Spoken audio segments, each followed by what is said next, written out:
I think you need to actually figure out what you want. I think you need to sit down and really like sit with yourself and say, are these the things that I want? Because I think too many people think that they have to get married. You don't have to. No, you don't have to, but they feel like they have to. And there are so many people, I don't know, maybe you could tell me, like I should have done this research. I don't know what the divorce rate is, but it's got to be high because there are people in their 20s and their early 30s that are already divorced and on a second marriage. And that's just absolutely wild to me.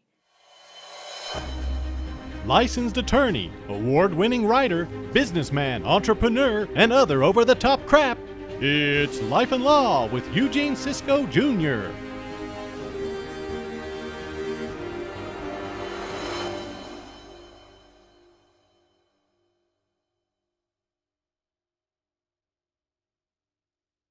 Welcome back to another episode of the Real Life and Law podcast. Eugene, baby, how's it going? Man, fine as frog hair. That's what they say around here. Fine as frog hair.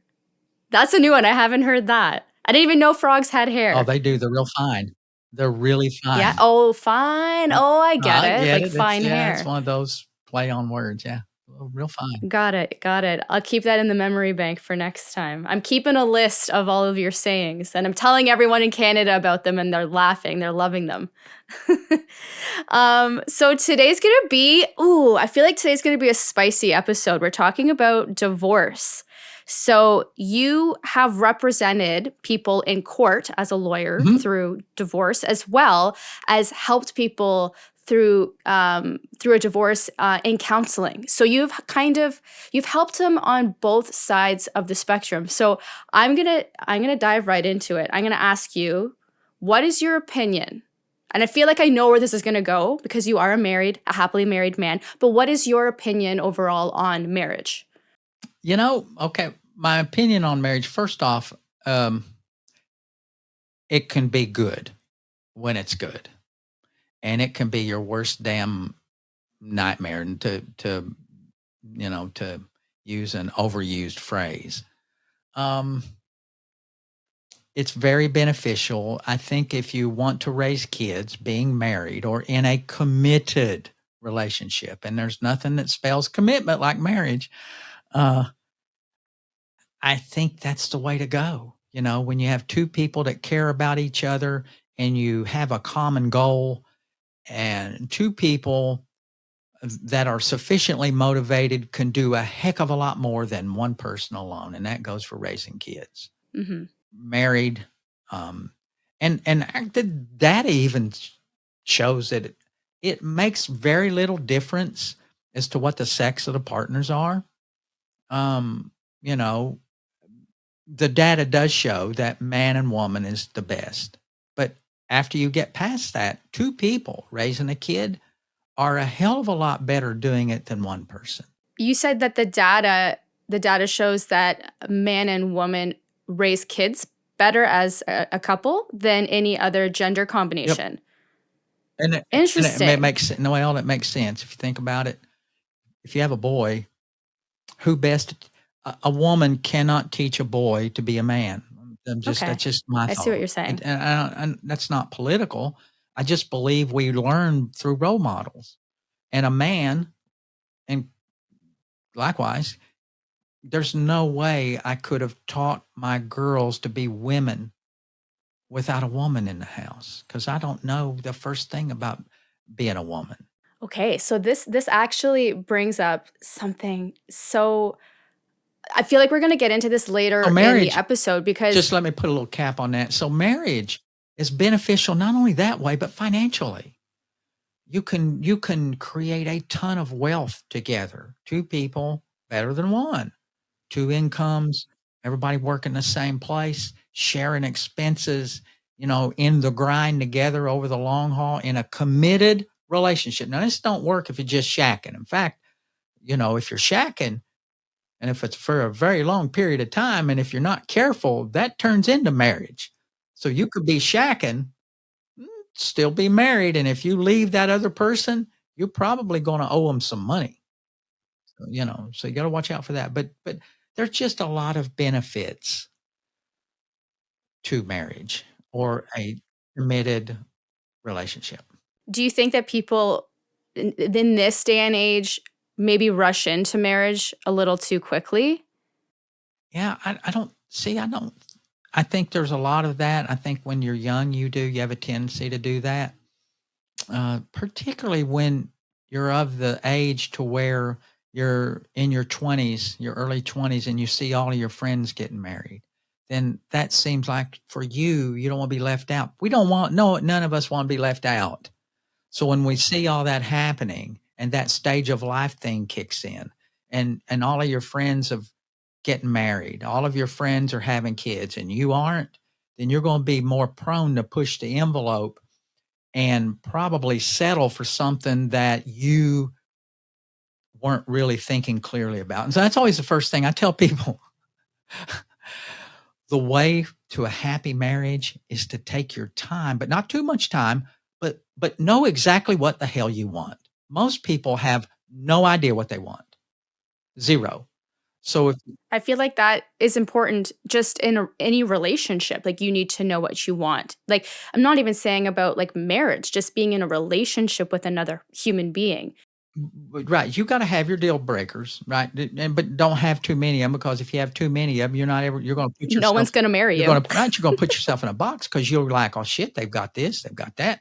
Those are one of my deal breakers. I can't. And so you're going to run yourself out of a market when you do that.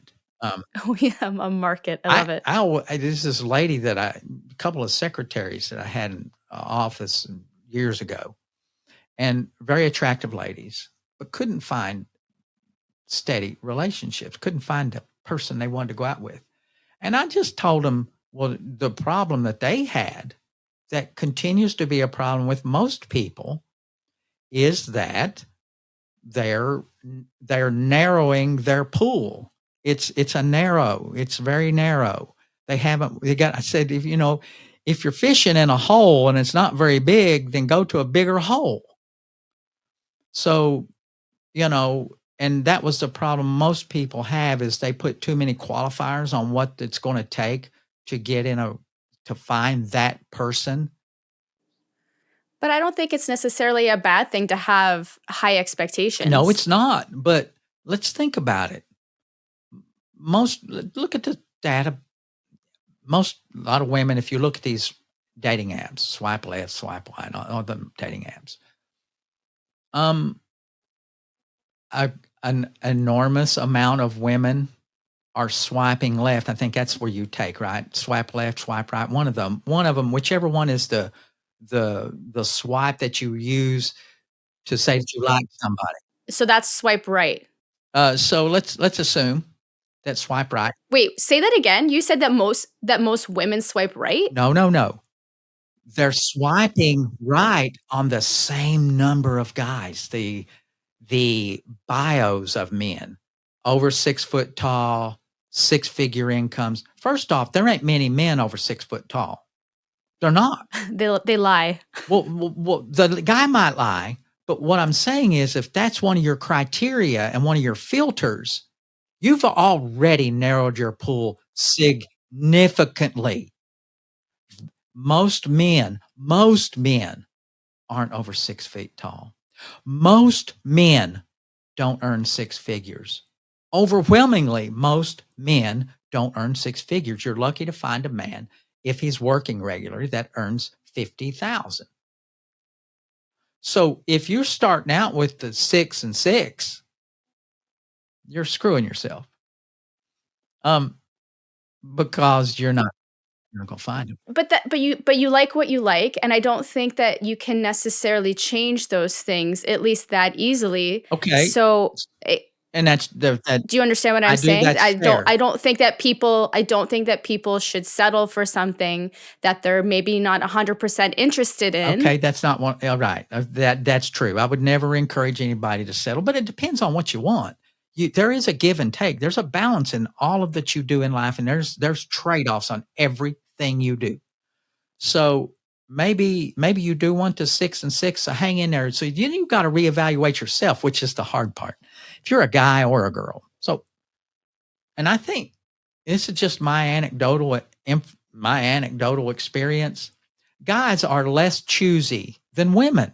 100%. So guys, because of a lot of insecurities, we're always thinking that that woman that we like or we find attractive would never find us attractive. Guys are honestly really insecure about that. So once you realize what you have and what you want, if you want the 6 and 6, if you're a woman, then you have to evaluate yourself and see if you've got what it takes to get that 6 and 6.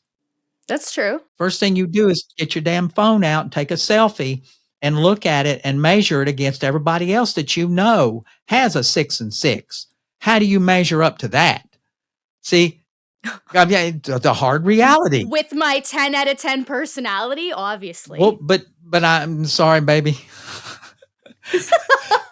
I love the personality angle, but that ain't what people seeing first. That is 100% accurate. They are not. You got to get that foot in the door. You got to bring something to the table other than the personality at first. So you got to measure yourself against what you want. And finally, maybe, if I'm a dude and I could get a job working at the circus as the wolf boy, I got to figure out I'm probably not getting Instagram model. Yeah. I'm going to I'm going to have to settle for something less than Instagram if I look like the wolf boy. So you're saying stop narrowing your pool down, your market down, and we've come to an understanding with that, I guess. No, what I'm saying is not stop doing it. But if you're frustrated, you have to. Yeah, like if you're aggravated and frustrated, then you got to figure out what you're doing wrong. And I suspect if it's on the dating issue or trying to find a mate, your pool, you've narrowed your pool. So I say broaden that a little bit. And you don't got to do it. You don't got to go to a small pond to the Atlantic Ocean. You go from a small pond to a bigger pond. I think you can also just understand that it may take a little longer than expected. And got to kiss a lot of frogs, man. I don't know. Cause I feel like you're talking about me right now. My friends are always like, you have such high expectations. You want specific things out of a guy. You never give these other guys a chance that are interested in you. And I'm like, I would like to, because I see they have qualities. They're really nice guys, but for some reason I can't get over certain things. And I'm like, listen, like, I'm not going to be able to date this guy. I know I'm not going to be able to date him. Like, do I want to give him a chance? Yeah, but it's not going to go anywhere. So like, why bother wasting anyone's time? If it's one of your deal breakers, then you got to figure out if that deal breaker's worth it. So you got to analyze that. If you don't figure out why, then you got to know the why. If it's not, I don't put that baloney about gut feeling. No. That's where you go wrong. You have your criteria. And if there's something there about this dude that is not in your wheelhouse, then I say to you, then you got to figure out what that is so that way you can correct it or move on. But if you're frustrated, then you have to do that. But this kind of brings me back to like, I was going to say I'm a patient person. I'm not a patient person by any means, but I'm not in a rush at all. In fact, I probably don't think I'll get married. Does that mean that I don't want a significant other? No, I want a partner. I want to be with someone, but that I don't necessarily want to get married. But there are people out there, as we had said at the beginning of this episode, that are like in this rush, and that they do rush to get married because society is saying, this is the next step that you need to take. You need to get married. Then you need to have kids. And you see all of your friends doing it. But it's a good thing to do. And if you're frustrated, if that's what you want, see, that may be not what you want, but if that's what you want, then I'm going to tell you how to get it. And that's to broaden your pool and to figure out what you want. But I think you need to actually figure out what you want. I think you need to sit down and really like sit with yourself and say, are these the things that I want? Because I think too many people think that they have to get married. You don't have to. No, you don't have to, but they feel like they have to. And there are so many people, I don't know, maybe you could tell me, like I should have done this research. I don't know what the divorce rate is, but it's got to be high because there are people in their 20s and their early 30s that are already divorced and on a second marriage. And that's just absolutely wild to me. Statistically, that you always hear that half the marriages end up in divorce, and that's roughly more or less true. But that doesn't mean half the people that get married this year get divorced next year. That's not true. So, and in fact, over the past few years, divorce has gone down. I don't know if that's a result of the pandemic or what, but divorce rates are somewhere around 48%. Okay. And you can parse them down into, different ethnic minority groups or ethnic groups, or, you know, more men than women. More women file first time than men. Women pull that trigger a hell of a lot quicker than a man will. Because a lot of times a man's oblivious. Men are not, we're not real smart guys, man. We have three thoughts. What's on TV? What am I going to eat? And can I get some And sex? Simple. That's it, man. Anything else? It's, so of course so I had this girl. So we go back to, so if you measure you're an attractive lady, but so going back to what I worked with this girl, and she was so homely. I felt so bad for her. So, and she was always swooning over these dudes that come in the office, that come see me. I hang around a bunch of nice looking fellas. I'm the ugly duckling. Maybe I need to move to Kentucky. Yeah. So anyway, I told her, I said, hey, so she was looking for the 8, 9, and 10 dude. I said, why don't you just start out with somebody that's got all their teeth? Oh my God. Start out with, You didn't actually say that though, did you? No, but I thought of it. Start out with someone that's got all their teeth and got a job. Start out with someone that can put a complete sentence together, because she was extremely homely. Felt bad for her. I'm a very homely lady. And she was unmarried, didn't date, but she wanted to. But her, and I think media has done this to a lot of degree to women. Women, all the women are wanting the same guy. They're all wanting 15%. They're all wanting the same 15% of the guys. And these poor old dudes, 85% of the guys are not getting looked at that probably should be getting looked at, but they're this perception that I want the 6 and the 6, and so they're out of the ball game, But so what do women like though? I mean, what's confidence, I think, is a big deal for women. Oh, confidence is huge. You got to have confidence. Most women want men. They want men. Yes.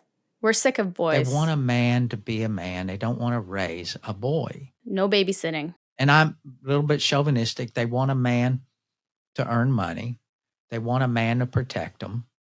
They want a man that's going to be handy and to do things. So to me, all that's confidence. They also, I mean, like when I was dating, I always knew I wanted a smart woman. I want somebody smart. I like looks. My wife is pretty, but she was smart. Now, I didn't know that right off the bat. I went to college with her, so I knew she was smart at some level. I had some classes with her. But she was pretty and she was smart. So that was the biggest thing that I looked for, was intelligence. Now, you're not going to know that off a dating app unless you look at degrees. You look at a degree. If they've got a bachelor's level degree or some kind of college degree, then at least they have some kind of minimum level of intelligence. So that's a starter, right? If you say you want somebody smart, if you say you want someone that's a man's man, if you're looking for a man, look for someone that works in the vocational trades. That dude can work. You got somebody in the vocational trades, he ain't afraid to get his hands dirty, strong probably. He's used to busting his ass.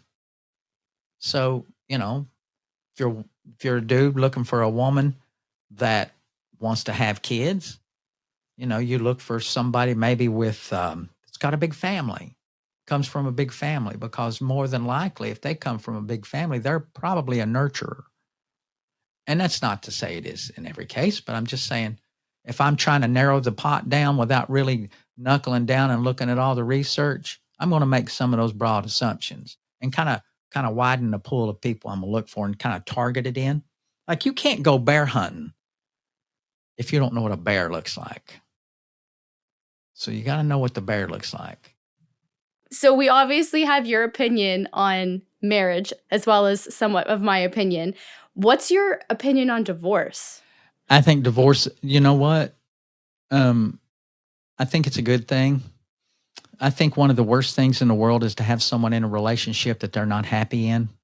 Now, I say that, and there's always a balance. They're pulling the trigger too early. I see far too many people who get married with all the intentions. They know the person, they know their partner, they get married 6, 8 months, a year down the road, and they're like, oh my God, I did it in my woman voice, but it's not what they wanted. They're like, oh my God, this is not for me. We hit a rough patch maybe, and it's not for me. So they begin to look at avenues to pack up and leave. See, that's too early. Instead of working on it. Yeah, I don't know when it's time to look, but I do know a year's probably too early, especially if you know the individual, because apparently you factored that in when you married them. You knew them. You knew what side of the bed they want to sleep on. You know which end of the tube they want to squeeze their toothpaste in. You probably know what their favorite meal is and what they like to wear. So, you probably and should know what their finances are. You should already know their financial situation before you get into a relationship. If they filed bankruptcy, if they're having debt collectors knocking on a door, you don't want to get involved in that. Or if you do, you got to be willing to accept those consequences. So, you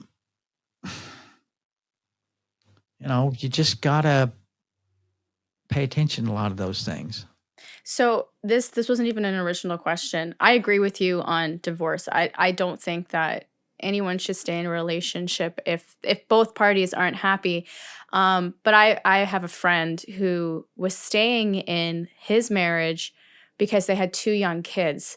And it was just, at the end of the day, I was trying to tell him, listen, like, I'm a child of divorce. So like I felt like I could give him this advice that the longer you stay in this toxic, unhealthy relationship with your wife, the more it's going to affect your children because they're seeing you constantly fight all the time.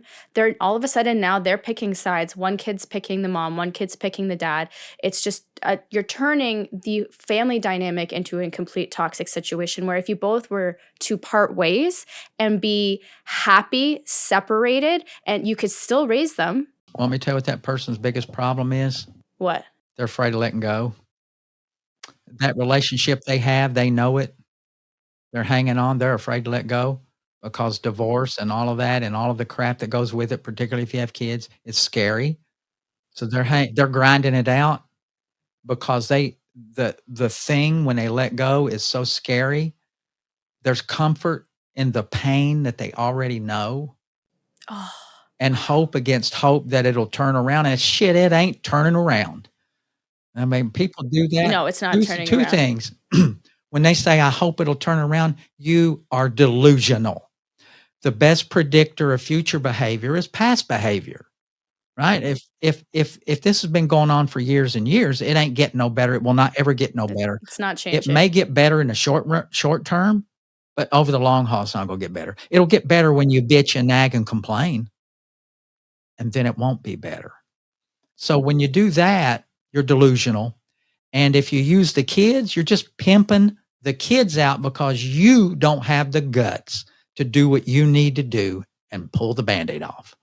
If you've grinded it out and it ain't getting no better and you have talked it out and communicated what you want and it ain't getting no better, then you got to pull the trigger. And those kids, you're pimping them out. You're using them as another excuse because you're not strong enough to do what you need to do. It is painful. It's messy. It's nasty, but you will get over it. Everybody does. Or maybe they don't want it. They might say they do, but they don't. A lot of people like being in misery. Well, I'll update you on the current situation. They are in the middle of a divorce now, and I don't know her, but he is so much happier. And the way he explained it, described it, was like there was like just a weight lifted off his shoulders. And yeah, it's still a messy situation and it takes a long time and it's expensive, but he's a lot happier. It's like bankruptcy. I did bankruptcies, probably filed 400 bankruptcies or more in my legal career. And whenever someone came into my office to talk about either a divorce or a bankruptcy, they came in too late. They should have come in my office 6 months earlier, because when they came in, they were carrying so much baggage. In either case, bankruptcy or divorce, they were carrying so much baggage that they just couldn't see their way out. And then once I explained to them about bankruptcy and about the divorce process, bingo, the light came on. And they instantly felt better, but again, my practice, and when it comes to divorce, is a little different. I always give people my card. Say, here, if you got any problems, as long as you're not trying to wear me out and I don't have to put you on the friends and family plan, call me. We'll help you figure something out if you're having an issue. The friends and family plan. Huh? Yeah. The friends and family plan. Because I've had some clients that I've had to do that with. Say, hey, man, you're killing me. You're calling me way too much. So you're a data guy. Is there like a common reason, or what's the most common reason that people get divorced? There's 5. The top 3. Communication is number 1. Everyone always says lack of communication, the reason. They're not communicating. I've always thought that, you have to take a test to get your damn driver's license, but you don't have to take a test to get married. But unless you're Catholic. So now you don't take a test per se, but they do educate you when you get married. They put you through a course. It's one of the best things in the world. So I was a Baptist before I married my wife and became Catholic.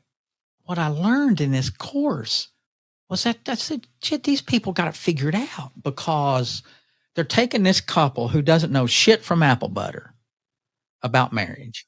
Yep. And so they take them through and they put them through all these things. They talk about finances. They talk about kids. They talk about community. It's like a 16-week course. Oh. The one I had was 16 or 18 weeks. It was an extensive course, but you answer a lot of these questions. And before you get married, you have a lot more information, real information, actionable information about the person. So I've always thought that you should know some things like, what's their damn credit score at bare minimum? What's their job? Do a Google search on them and get their damn credit score. Because those 3 things will tell you everything about that person, or most everything. So, but you don't have to. I have a buddy that says, having kids is one of the few things that unskilled labor is allowed to do without any kind of certificate. It's so true. Yes, marriage is the same way. And think about how hard it is to have kids. Yeah. Kids are a handful. Yeah, to do it right, it's tough. To take it seriously and do it, it's like a marriage. To do a marriage right, I've been married since 85, however long that is. I'm bad at math. It's not always been fun. You go through a bunch of rough spots, finances, and all of that. But if you're committed to the mission, you find a way to get through it. You get better because of it. Hopefully it brings you together, but you still constantly have to find a way to keep it going. To keep it going, to have something in common.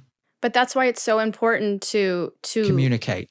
And just to know the person before you get married. Communications is one of the huge cornerstones of any good relationship, and that's where they all fail. That's one of the other big reasons for divorce, finances. That's fighting over money. That's why I say, know what kind of job they have. Know their credit score. Get their damn credit score, because you will know exactly what you're in for. Communication, finance, what else? What was the other one? A job. What do they do for a living? Really? Yeah, if they don't have a job, listen, if someone is in their mid-20s, I get this with young people all the time, young people. If they're in their mid-20s and they don't have a job and there's no real reason why they don't have a job, move on. Oh, I understand that. But I thought you were saying at first they didn't like the type of job or something, but it's just the fact that they don't have a job. Yeah, they got to have a job, a J-O-B.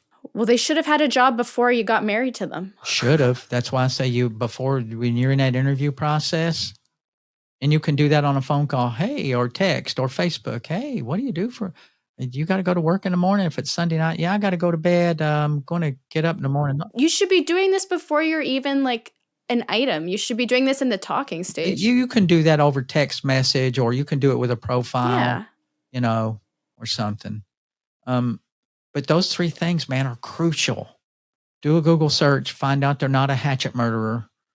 Find out what kind of job they do and get their credit score. That credit score will tell you a whole lot more than all those other two things will. It'll tell you how responsible they are.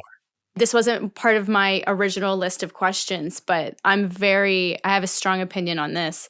I'd like to know what your opinion is, but how do you feel about people? And because this could be a religious factor, and I'm not religious. So how do you feel about people getting married before they've actually physically lived together? Yeah, there's all those things. Why buy the cow when you get the milk free? All kinds of those old sayings, Okay. So as a practical matter, I think it's probably not a bad idea. And this is, again, if you're really religious, you're not going to like that answer. There's no real way of knowing someone until you spend a lot of time with them, until you're cooped up with them, until you spend an extended period of time with them. You're not really going to know who that person is. And I just don't know if there's any other way to do that other than to live with them. Okay, I agree. There's all kinds of pitfalls with that, though. There's just all kinds of pitfalls with that. Now, this is what I say. Don't ever move in don't ever move in completely. Have your own place. Yeah. Keep your own place until you're married. It's like Carrie Bradshaw in Sex and the City. She always had her own apartment that she could fall back on. I'm telling you, right, keep your own place. And it's not even just to fall back on if something happens. Sometimes you need space. Well, it's emotionally. It's until you're ready, until you figure it out that this is the person for me to spend all of my time with. So keep your own place. That's why I think, like, you always hear about like the man having like the man cave, like just a place for someone to be able to escape to for a couple hours sometimes. Because if you're constantly at each other's throats, it's not gonna go over well. And that's why they say it's probably not a good idea to also work full time with your spouse, because then you're spending literally like every second of every day with them. And all that's good sound advice. If I worked with my wife, and I've tried doing that various times, incorporating her into some of the things that I do, it doesn't work. No, it's your life. You need your own life at some point. I could never work with my wife. We would shoot each other. Exactly. But that doesn't mean that you don't love her. It just means that you have your own life to live. I love nothing else than to be by myself a couple of days every now and then when she goes out of town with some of her friends, which is less frequent. But when she goes off, spends a weekend, I love it. Because, man, I can sit on the couch. I can lay on the couch. I can eat whatever I want. I can have the TV and not have to worry about Hallmark movies and Christmas in July and, not have to worry about nothing, except what I want to worry about. Now, that gets old. For me, that gets old after about 3 days. And I don't like to do it, but, man, every 3 or 4 months, because we all do need our space. This is my space, right? All this. Right. So this is what I do. I create things. I get my own world when I'm writing. and she doesn't invade that space. You Mm-hmm. know, we set those markers out early on. She doesn't complain about my work or what I do. You know, Boundaries are important, 100%. you got to have them, and you got to give your spouse that space, man. I give her space. So this is a question. This next question is more for, I guess, like your counseling side. Have you found that there's ever a reason that a lot of people will stay in unhealthy relationships? Like they kind of just like hold on to it instead of maybe looking at separation or divorce. Well, there's those reasons that they give the kids. Mm-hmm. Not the right time. I'm not ready. Don't have the money. It's a big one. If you're a woman, and I hate to say it that way, but it's true. Most women, don't have the income. Once you commingle your finances, it becomes very difficult to extricate yourself from that situation. So it takes you a while to squirrel away the money. So you don't have the money in order to get away. Or maybe you're afraid. Maybe you're in an abusive relationship and you're afraid. Yeah. A legitimate reason to stick around. But you can't use that as a reason to continue to become abused. So there's all those reasons that people give, but I'm telling you, the reason, the guts of all of those reasons is that they're afraid. They're hanging, and they're afraid to let go. Because what's below them, they don't know. So I always tell people, just pretend you're blindfolded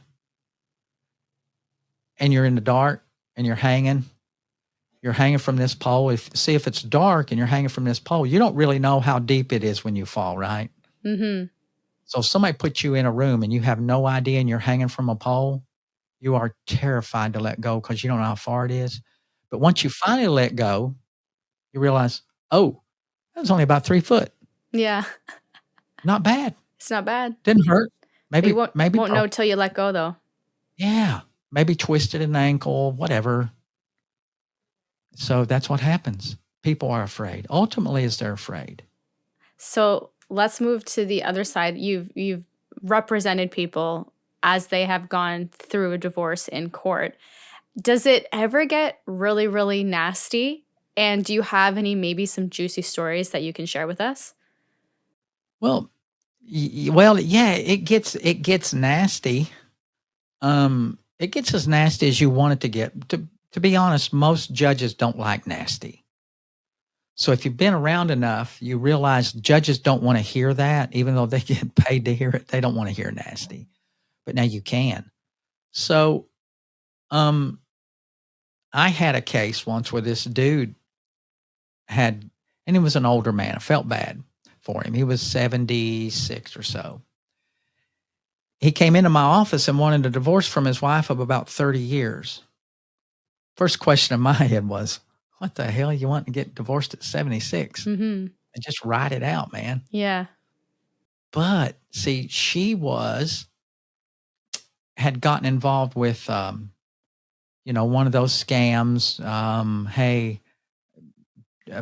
Tinkering around. This was on the computers and early on in computers, maybe 15 years ago. And so email. So this dude claimed to be an Indian prince, had sent her some emails. Oh, no. Yeah. Your first time I'd Stop. ever seen that. She had taken about 60 grand of this dude's money. Oh my God. So he showed me the emails. She had left her email page up and he looked at it. He sent them to me when I was doing a divorce. She not only was trying to, she took all of his money. She would try and take his house. Oh One my of a God. couple properties he had. A lot of assets, couple $300,000 worth of assets. I said, so what do you want me to do? He said, I don't want it to happen. He said, let's do whatever you need to do. So I said, I'm going to have to use these emails. Okay. She was a church-going woman, or claimed to be. Mm-hmm. The last thing in the world she wanted was to know that she was involved with some guy from India and that she paid for his plane ticket to come see her, which was not ever going to happen. Let me guess, he didn't show up. Didn't show up. So I took the emails And I squeezed this woman and a lawyer. I sent to the lawyer, I said, okay, she wants this. So I countered with 0. I said, she leaves now with 0. Or we go to court and everybody gets to hear this. Did she go for it? She gave us a divorce with, she wanted no assets. Nothing. Okay. Nothing. 0, other than the money she stole already. Wow. Yeah. Did she, okay, so were they already going through a divorce and then he found the emails? Nope. It came into me first time. And said, I want to divorce my wife. Here are the emails. So she just, I guess, didn't know that he knew. Yeah, she didn't know. She had no idea. This guy must have been really rich. Like, how does she sifting through all of this money and he didn't even know? You know, most men, particularly in the mountains, they leave all of the finances to the women. No, that's Really? less now. But he was of the age and the culture and the generation, and that's what happened. The woman took care of all the bills. Yeah. Wow, that's so backwards, like from what I'm used to. That still happens in a large majority of the marriages around here. Oh. Yeah. He was getting hosed, and then she was going to try to screw him on the back end. And then when she saw those, when her lawyer showed her those emails, she decided that probably is not a real good idea. No. So when you help people on the counseling side of things, are you helping them through the process of divorce, or are you helping them before they get a divorce to almost try and rekindle the relationship? No, almost always when they come into me, I will talk to them about reevaluating and let's figure out what you like. So I run through them the same analysis that they should have ran through before they married this guy or woman. Give me 5 things that you like about them. 5 things. Give me 5 things that you don't like. And then I say, well, which one of those, does the bad outweigh the good? Or I might ask, how many bad things do they do that you don't like? I listened to somebody say once, when your spouse starts rolling their eyes at you in public, it's over. They start, oh my God, not that again. It's over because they don't respect you. I heard that from somebody else. I have adopted not only that, but a really more practical one that I've seen throughout my whole career.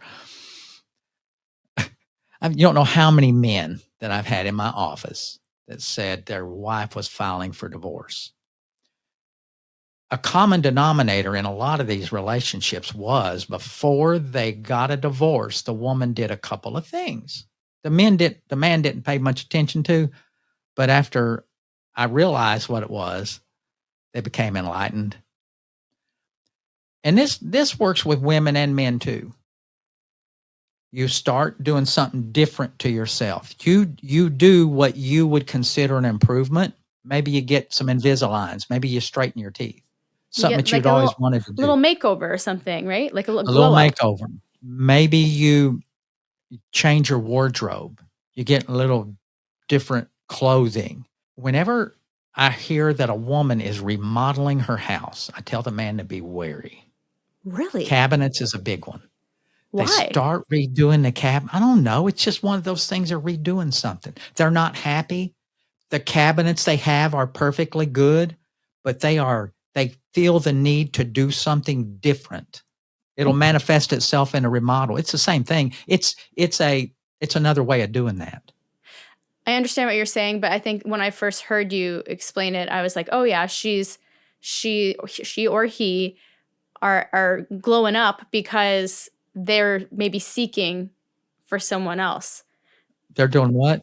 That they were looking for someone else, that they were hoping to catch the attention of another person. That's the way I was taking the comment. With the remodeling? With the remodeling of themselves. It's, the remodeling of themselves, but in their house or in their home, it's a reverse nesting. Oh, okay. I look at it that way, like they're getting ready. They're not happy with this house, this thing that they lived in. They are not happy with it. They're trying to fix it.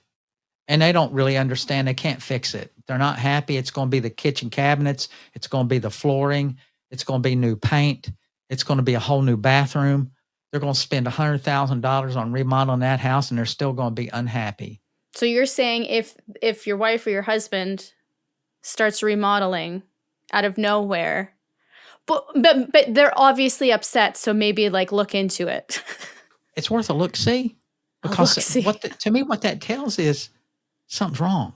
Yeah. They're not happy. There's some discontent. And if you got to get to the bottom of it, that's where communication, men are just not good at it. We're not good at communicating. It drives me nuts. I'm not good at it. So this is the way that I do it. This is the only way that I know. When I'm frustrated about interpersonal things, even if it's my wife or if it's a coworker or someone that works for me, I'll say, okay, this is bothering me. Here it is. Let's see what can we do about it. That's great communication. I don't do because what I've learned is when you do the flowery wind up, oh, I really like you and I love you and we're doing all of this and things are going great so far. But I got this one thing. You know what people hear after you've had that kind of conversation? What? Holy shit, it's only one thing. Good, we're good. They don't hear it as you're aggravated. Right. They hear that, oh, things are good, just that one little thing. See, what drives me crazy is when people don't communicate at all. If there's something's bothering them, they just bottle it up, hold it in, they don't communicate at all. And it's like, well, how do you expect me to fix anything if I don't even know that there's something bothering me? If I have my feelings hurt, if it's a you thing or if it's a us thing, I will be real direct. If it's a me thing, my wife can't fix that. There's not enough petting, cajoling, hand-holding that anybody can do for me. Like right now, I'm processing my cancer. Mm-hmm.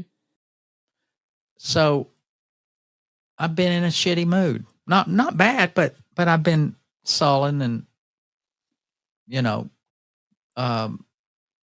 contemplative, thinking a lot.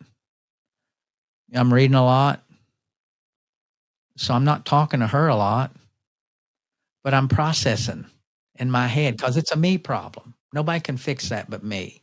She could help And so try I to need- console you and No, I don't. No. I don't want the pity party. Don't want it. It's not productive for me. It makes me feel bad. It would make me cry. I don't want that. I want to figure it out. I want to analyze the situation, figure it out, and come up with a solution or a game plan. And then once I have a game plan, I'm good. And I'm almost there with a game plan. Like, with my ear, I'll know September the 11th, I go for an evaluation. I suspect it's going to be good, but I'm ready now in case it's not. I want to get ready in case it's not good. right. I want to get ready for what happens in 2 or 3 years mentally if it's not good. Mm-hmm. So I'm doing that. And I'm figuring out options financially and what to do here and what to do there. But the communication on a me problem, and if you're in a relationship and if it's a you problem, maybe you want that cajoling, maybe you want that hand holding, and that there's a time for that, I think. But for me, and my wife knows me, so she knows that's not me. I will listen, but mostly when I tell her I've got a problem, I'll say, okay, this is my problem. This is what I'm thinking of. I'm not feeling, I really haven't communicated any of this to her. She doesn't read. She will never download this. She won't listen to our podcast. She won't look on YouTube. So she won't hear any of this. But I haven't gone to the point to where I've told her I'm worried. She probably knows I am. But I haven't said it. Because right now I'm still processing options and plans. Hopefully I won't need them. But if I do, I'll have plan. And when I sit down and talk to her, I'll say, okay, baby, this is what I've got. This is the problem. And so here's some of my options. Now, what we need to think about this. Here's my options. You study on it, and let's put some options together and make a game plan so that way, later on things will be good. But that's the way I communicate. But most people aren't that way. No, they're not. I was going to say that's great communication because you already have communicated with her in the past, like what you want, what you don't want, and she respects that. And that's why the relationship works well. But if you don't communicate even the little things, like what you want, like maybe you want your hand held. Well, does your partner know that that's what you want? Like you have to, I'm very open and I need someone that's the same, or at least gives me the type of communication that I'm expecting. So I understand why communication is one of the leading factors of divorce. But you won't, and you won't know that though if we talk about the first things first is how you don't give people a shot. So you won't ever know that unless you're with someone for 6 or 7 months at a time. You won't know it. I think you'll get a feeling for it. You can get a feeling for it by talking to some of their friends and find out what they do. And, so you won't really know that about that person unless you're in a good, a steady relationship. I don't think you're going to have to waste some time on a lot of bad relationships. Yeah. Well, listen, buddy, I've had a blast talking to you. My earphones are about to die. So we got to wrap this up. Is there anything else that you wanted to say to the audience about divorce, relationships, anything like that? Divorce is, it's one of those necessary evils. It's like taxes and death. Sooner or later, let's hope it doesn't. I think if you pick the right person and you go about it the right way and you analyze that situation, just like you would be taking on a business partner, because in divorce, it's like dissolving a business. You got assets and you got debts. You're dissolving a partnership. Okay. So if you enter into that partnership with the same analytics, you look at your partner, you see who they really are, you look at their bio, and it sounds a little stale, but I think that's the groundwork. That's the entry level. You know who they are. You get their credit score. Are they educated? And then you talk to them a little bit over the phone. You do some FaceTime. You show up at some non-threatening events to find out how they interact with other people. Then you can get a good idea. You can do all that in 2 or 3 weeks. So divorce is like a partnership. Why would you want to create a partnership without knowing and having a lot of data, a lot of facts, a lot of information? Because when you separate, you're dissolving in this relationship. So marriage begins long before the ceremony, long before. And if you do it right, it can work out well. But when it doesn't work out well and you've given it the effort and you see that it's not going to change, I'm a big believer in divorce. Mm-hmm. Lose yourself 180 pounds. Had a dude, last joke, I had a dude come in after we got some kind of, the government was giving some kind of money. And I'd known him up at the college. So he came in at my desk. He said, it was the stimulus package, they called it. He said, Mr. Cisco, I'm about ready to make you a recipient of the stimulus package. I said, what the hell? What are you talking about? He said, I want you to do my divorce. He was so happy. He had got that money from the government, and that was his time to break away. So I got this money. How much you going to charge me? I think I might have charged him $1,500 or something. So I did his divorce, but he was happy. He had lost 160 pounds when he came into office. Mm-hmm. So, it can be a good thing, but don't take it too lightly. It's something to be thought over, and not with your family. Your family will give you the worst divorce advice in the world. Go to someone like a lawyer who doesn't know anybody and help them process it with you. Okay. So check us out. Look at the description. You can follow us both on Instagram, TikTok. We're on YouTube, obviously, Spotify, wherever you're listening to this. But yeah, you can follow both Eugene and myself by looking at the video or the podcast description. Yep. Send us some messages. I'd love to talk to you.